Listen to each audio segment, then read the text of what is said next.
स्वागत है आप सबका आपके अपने online institute study with Pradeep पे। जैसा कि आप सभी लोग जानते हैं कि हम लोग हिंदी की क्लासेस कर रहे हैं और हिंदी की क्लास में हमने आपसे बताया था कि 90 दिन चाहिए हमें। और इस 90 दिन में जो कि हमने आपके लिए अगस्त से ज्वाइन करना शुरू किया था कि अगस्त से लेकर के 90 दिन अगर आप हमको देते हैं, यानी अगस्त सितंबर अक्टूबर 3 महीने देते हैं, तो 3 महीने में दीपावली से पहले पहले हम आपकी हिंदी पूरी तरह से कंप्लीट कर देंगे। ये किसी भी प्रकार की परीक्षा के लिए हिंदी आपकी बहुत अच्छे से होने वाली है। हमने वाक्य भेद शुरू कर दिया, हमने अपने क्लासेस शुरू कर दी है, वाक्य भेद शुरू कर दिए हमने। दूसरा क्लास आपका उपवाक्य हमने बताया था, फिर पदबंध बताया। 3 क्लास हो चुका है, 14 क्लास है ये। और चौथे क्लास में हम लोग आज पढ़ने जा रहे हैं शब्द भेद। और यहाँ पे ही हमारा सिलेबस भी निर्धारित होगा और यहाँ पे हम इसके आउटलाइन डायग्राम को समझेंगे, आउटलाइन फीचर को समझेंगे, सब चीजों को यहीं से समझने वाले हैं। शब्द क्या होता है, शब्द के भेद क्या होते हैं, शब्द का प्रारूप क्या होता है, हम आपको जानते हैं। जैसे कि हमने इतनी बातें बोली, जो बात हम बोल रहे हैं वो है एक शब्द है कि हम, आप, वे, ये सब जितना हम बोल रहे हैं सब शब्द हैं। बस इन शब्दों को हमने एक सार्थक मैनर में लगा दिया तो उससे क्या वाक्य, एक वाक्य बन गया जो वाक्य हम आप तक प्रस्तुत कर पा रहे हैं।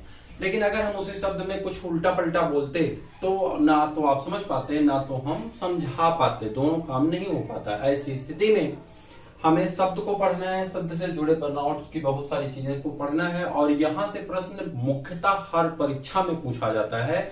देखेंगे इन्हीं के आधार पे आप खुलते चलेंगे, हर एक पार्ट हो जाएगा और आप खुद बताएंगे कि सर यहाँ से प्रश्न अवश्य पूछा जाता है।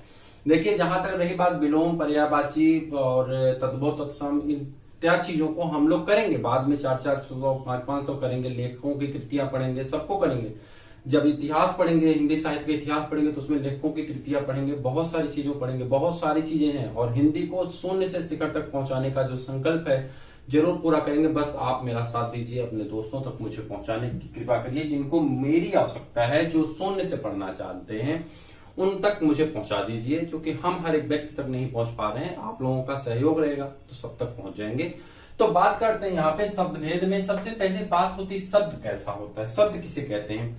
तो शब्द जो भी अक्षरों के सार्थक समूह होते हैं, अक्षरों के सार्थक समूहों को मिला दिया जाता है, उसे शब्द कहते हैं। जैसे कि हम बात कर लें, एक सेकंड, थोड़ा सा बस 1 मिनट हम आपका समझ लेंगे। जो अक्षर होते हैं, अक्षर का मतलब होता है अक्षर, अक्षर का मतलब होता है कभी क्षरित ना होने वाला, यानी कभी नष्ट ना होने वाले को क्या कहते हैं, अक्षर कहते हैं। अब वह अक्षर जो कभी क्षरित ना हो, कभी नष्ट ना हो, उसे अक्षर कहते हैं। जैसे हमने एक अक्षर लिखा, क एक अक्षर है, ख एक अक्षर है और ग एक अक्षर, इन तीनों को मैंने मिला दिया तो खगग बन गया, जो कि कोई शब्द नहीं है। इसको हम किसी शब्द के रूप में नहीं जान सकते। लेकिन अगर हमने लिखा कि क, ल और म, ये 3 अलग अलग अक्षर हैं और इनको जब हमने जोड़ा तो हमारे पास एक शब्द बन गया जिसका नाम हो गया कलम। एक शब्द बना जिसका नाम क्या हो गया, कलम। और जब ये शब्दों के सार्थक समूह को जोड़ देंगे तो किसका निर्माण हो जाएगा, वाक्य का निर्माण हो जाएगा। और जब वाक्य के कोई पद को जोड़ देंगे तो क्लियर। ये बात तो समझ गए, छोटी सी चीजें हैं, इसको समझने में बहुत दिक्कत नहीं। यानी अक्षरों के सार्थक समूह को हम क्या कहते हैं, शब्द कहते हैं। शब्द 2 प्रकार के होते हैं, एक को हम सार्थक शब्द कहते हैं और एक को निरर्थक शब्द कहते हैं। जैसे हमने आपसे कहा कि रोटी ओटी खाली, तो रोटी ओटी खाली, हालांकि अपनी भाषा नहीं है, तो रोटी ओटी खाली जैसे हमने बोला तो रोटी तो सही है, रोटी तो एक शब्द है जिसे हम लोग खाते हैं, खाने वाली पदार्थ की बात है। लेकिन ओटी क्या होता है, ओटी तो यहाँ पे कुछ है नहीं। ऑपरेशन थिएटर को तो आप बता नहीं रहे कि रोटी खाने के बाद ऑपरेशन थिएटर में जाना है, तो रोटी तक तो ठीक है। ओटी क्या है, निरर्थक शब्द है जो कि एक सार्थक शब्द के साथ प्रयोग होता है। तो इस प्रकार से बहुत सारे निरर्थक शब्दों का हम प्रयोग करते हैं जिसका कोई अर्थ नहीं होता है। ठीक है, पानी वानी पीली, पानी वानी पीली, तो पानी तो ठीक है, वानी क्या होता है, ठीक, वाणी बोलो तो बात समझ में आता है, वानी क्या होता है, पानी वानी। तो ये एक शब्द के सार्थक शब्द के साथ कभी कभी हम निरर्थक शब्दों का भी प्रयोग करते हैं। तो यह हमारे लिए नुकसानदायक है ग्रामेटिकल पॉइंट ऑफ व्यू से। अगर हम ग्रामर की बात करें, व्याकरण की बात करें, तो उसकी दृष्टि से अशुद्ध शब्द हैं, इन्हें आपको ध्यान रखना चाहिए। क्लियर। अब बात करते हैं शब्द कितने प्रकार हो गए, 2, एक सार्थक शब्द हो गया, एक निरर्थक शब्द। सार्थक शब्दों को हम क्या कहते हैं, जिन शब्दों का कुछ अर्थ होता है उन्हें हम सार्थक शब्द कहते हैं। रोटी का एक अर्थ है, रोटी खाने वाला पदार्थ है, पानी पीने वाला पदार्थ एक अर्थ है, लेकिन वाणी और ओटी इसका कोई पदार्थ नहीं, कोई एक शाब्दिक अर्थ नहीं निकल रहा है, कोई शब्दार्थ नहीं है। इस कारण इसे हम क्या कहेंगे, निरर्थक अर्थ कहते हैं। निरर्थक यानी निरर्थक, जिसका कोई अर्थ ना हो उसे निरर्थक कहते हैं, तो इसका कोई अर्थ नहीं। और सार्थक सा मतलब होता है अच्छा, जिसका सुंदर अर्थ होता हो, जिसका कोई अर्थ हो, जिसका कोई नाम हो, उसे हम क्या कहते हैं, सार्थक कहते हैं। क्लियर? अच्छा, एक बात मैंने एक वीडियो में बोली थी, तो एक मेरे चाहने वाले थे कोई आप लोगों में से, तो उन्होंने मुझसे कहा कि, मैंने कहा कि आप स्वार्थी बनिए। कोई ऐसे वीडियो था जिसमें मैंने बता रहा था, तो मैंने ऐसे कहा कि आप स्वार्थी बनिए। मेरे स्वार्थी कहने का अर्थ वहां पे ये नहीं था कि आप स्वार्थी मतलब अपने लाभ के लिए किसी को नुकसान दीजिए। अब आप बताइए कि आपके साथ हजारों लोग ऑनलाइन इंस्टीट्यूट के माध्यम से, ऑफलाइन इंस्टीट्यूट के माध्यम से लाखों लोग पढ़ रहे हैं, बहुत सारे बच्चे एक साथ पढ़ते हैं, सब एक साथ पेपर देते हैं। लेकिन आप बताइए, जब आप पेपर में जाते हैं, आपके किसी कलीग को जो आपके साथ पेपर दे रहा हो उसको पानी की आवश्यकता होती है, आप बाटल में पानी ले जाते हैं, तो क्या उसे नहीं देते हैं? उसे पेन की आवश्यकता होती, नहीं देते हैं? देते हैं, उसका पूरा सहयोग करते हैं। कभी कभी क्या होता है कि अगर वो गर्मी का दिन है, किसी को ज्यादा दिक्कत होती है, तो आप कोशिश करते हैं कि उसे छाये में भी अपने धूप में होकर उसे छाया दे देते हैं। एक हिंदुस्तान है, ये मानवता का एक परचम लहरता है यहाँ पे, हम खुद फेंक करके दूसरे को अपनी छतरी दे देते हैं। ये मानवता सिर्फ हिंदुस्तान में पाई जाती है और कहीं नहीं पाई जाती। मेरे स्वार्थी का मतलब ये नहीं था कि उन्हें नुकसान पहुंचाइए, उनका साथ दीजिए, उनके साथ कंपटीशन करिए, अच्छी बात, सब कुछ करिए। स्वार्थी, मैंने कहा था स्वार्थी यानी खुद के अर्थ के लिए काम करिए, खुद का अपनी एक पहचान बनाइए, खुद के लिए काम करिए, खुद को अर्थ लाइए। यानी अर्थ का मतलब आपका एक अर्थ होना चाहिए। ऐसा नहीं कि आप निरर्थक हो, लोग देखेंगे अरे निठल्ला पड़ा हुआ है, ऐसा मत करिए। कब तक किसी पे डिपेंडेंट रहेंगे? ये काम छोड़िए, अपने आप को एक अर्थ के रूप में स्थापित करिए जिससे लोग आपको जान सके। ये बात मेरे कहने का सेंस वहां पे ये था, तो मैं उनसे क्षमा चाहता हूं जिन लोगों ने उसे गलत समझा था। मेरे कहने का तात्पर्य कभी ऐसा नहीं था, ठीक है। ये बात आ गई सार्थक की, तो मैंने बता दिया। तो आगे हम बढ़ते हैं। सार्थक का मतलब जिसका कोई शुद्ध अर्थ होता हो, सही अर्थ होता हो, उसकी बात हो रही, ठीक। तो यहाँ पे इसको सार्थक शब्दों को हम 4 भागों में बांट देते हैं। कितने भागों में? 1 2 3 4। कितने भागों में बांटा गया? 4 भागों में। कौन कौन से होते हैं? तो आप कहेंगे बनावट के आधार पे, उत्पत्ति के आधार पे, अर्थ के आधार पे और विकार के आधार पे।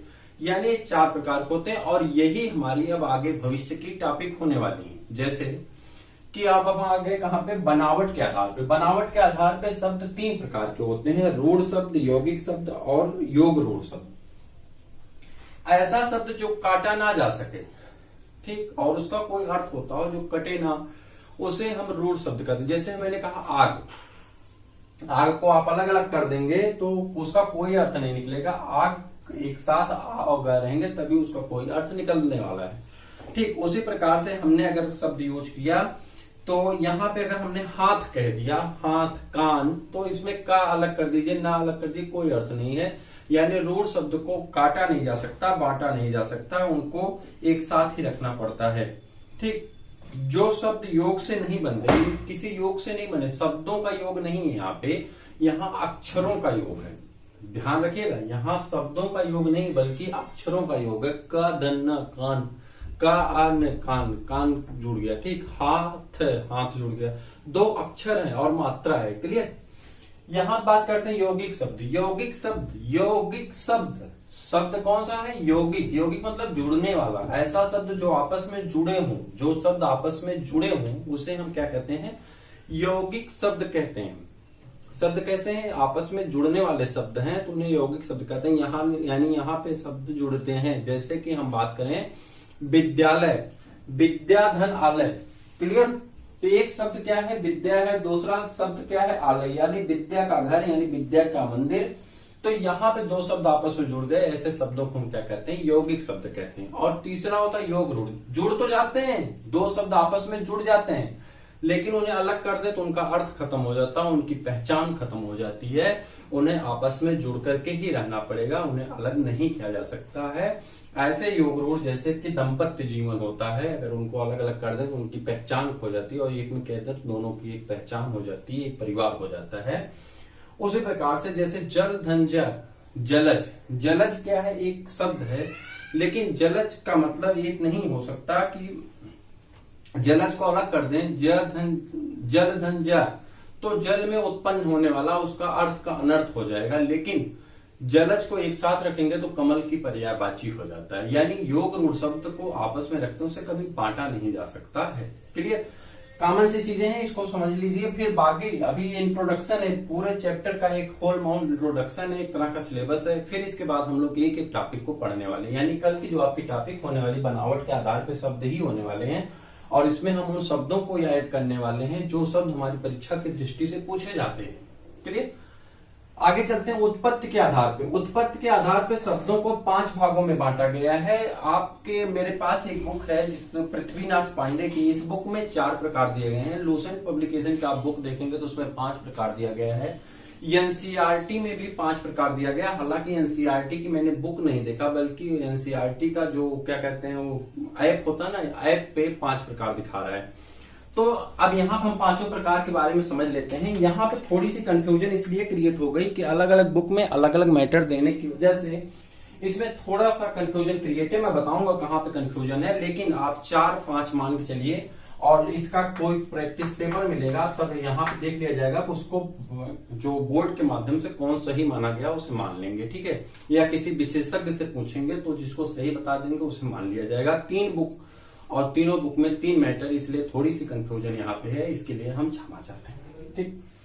उत्पत्ति के आधार पे शब्द तत्सम शब्द, जैसे कि आप जानते हैं कि सबसे पहले देववाणी संस्कृत, संस्कृत देववाणी से लौकिक संस्कृत, पाली प्रकृत अपभ्रंश अवहट्ट से होते हुए हिंदी तक आई है।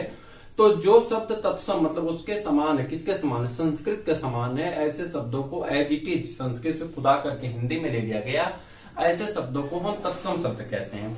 अब तत्सम और तद्भव से बहुत सारे प्रश्न पूछे जाते हैं, कौन निम्न में से कौन सा तत्सम है, कौन सा तद्भव नहीं है, कौन सा तत्सम नहीं है, ऐसे ऐसे प्रश्न बहुत सारे पूछे जाते हैं। 4 से 5 प्रश्न लेखपाल में इसकी बहुलता है, और यूपीटीपीएससी में भी 2 से 3 प्रश्न हर एक एग्जाम में पूछे जाते हैं। तो इनको हम लोग कम से कम 500 वर्डों पे प्रैक्टिस करने वाले हैं, तो घबराइए मत।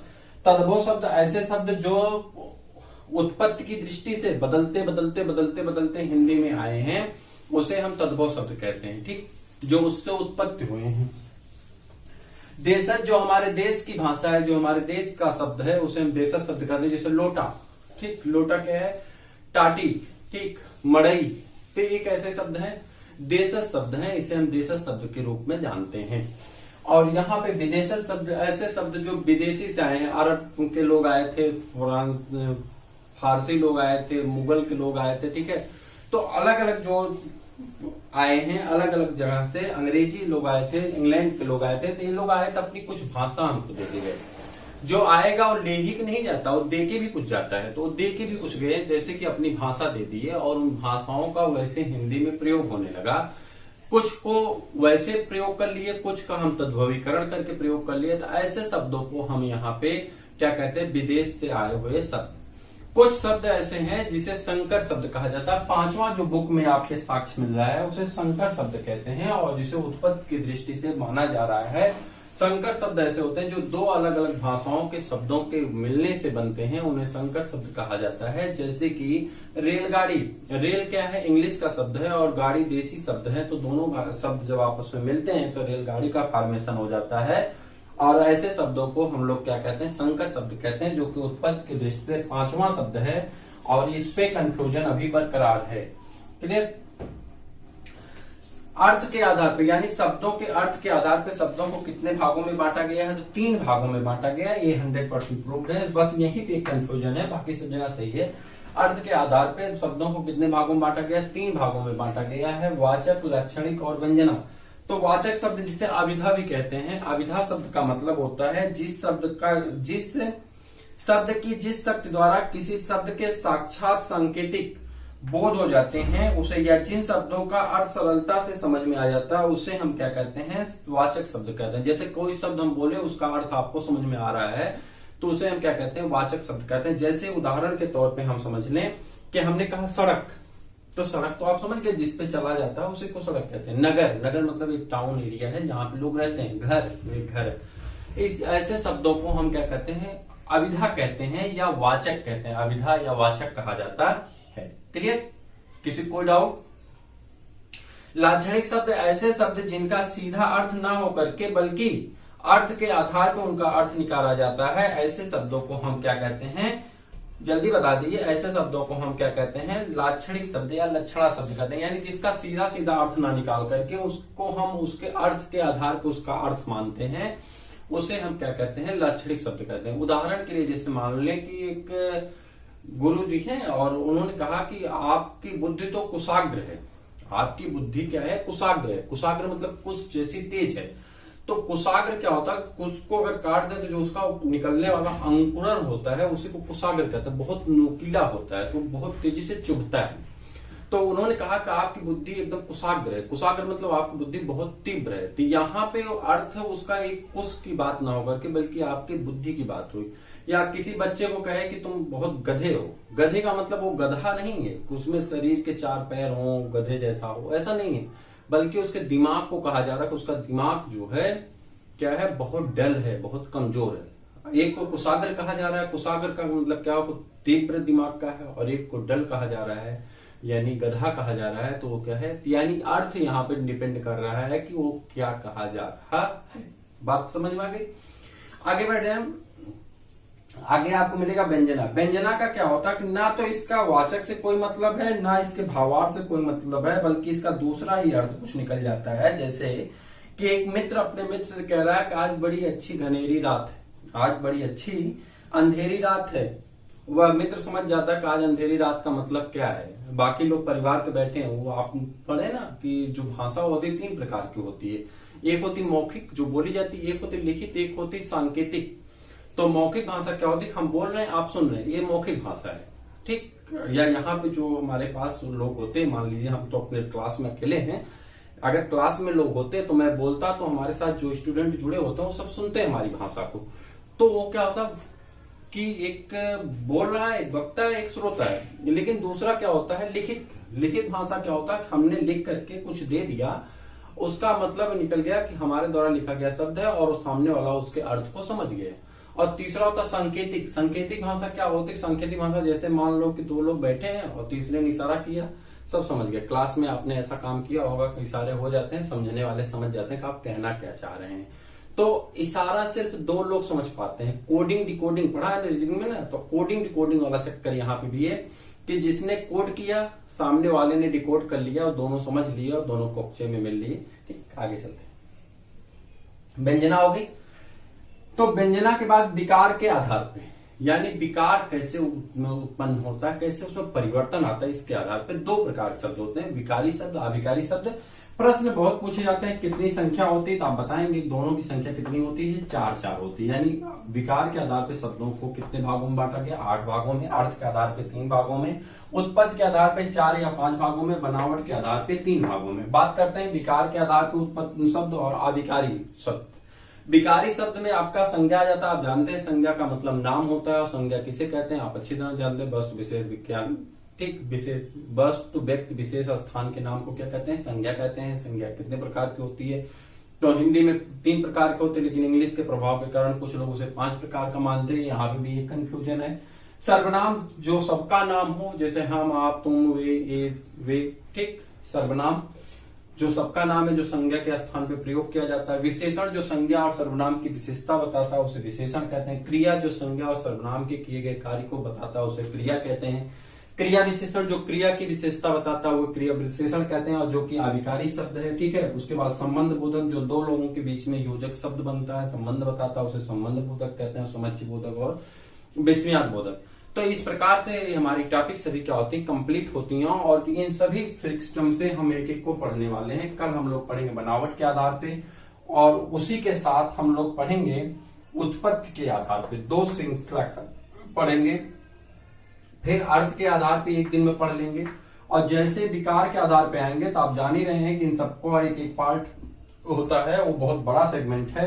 तो फिर इसको हम लोग पढ़ते आगे बढ़ते चले जाएंगे, बस आप चैनल को सब्सक्राइब कर लीजिए, उसको क्या करते हैं बेल आइकन को प्रेस कर दिए, जिससे आपको मैसेज नोटिफिकेशन मिलता रहे। डेली बेस पे क्लासेस हैं, डेली बेस आप कर दीजिए। सप्ताह में 5 दिन की क्लासेस हैं, 2 दिन की क्लासेस नहीं है। उस 2 दिन में 1 दिन आपको यूपी स्पेशल मिलता है और 1 दिन आपको रेस्ट के लिए मिला है।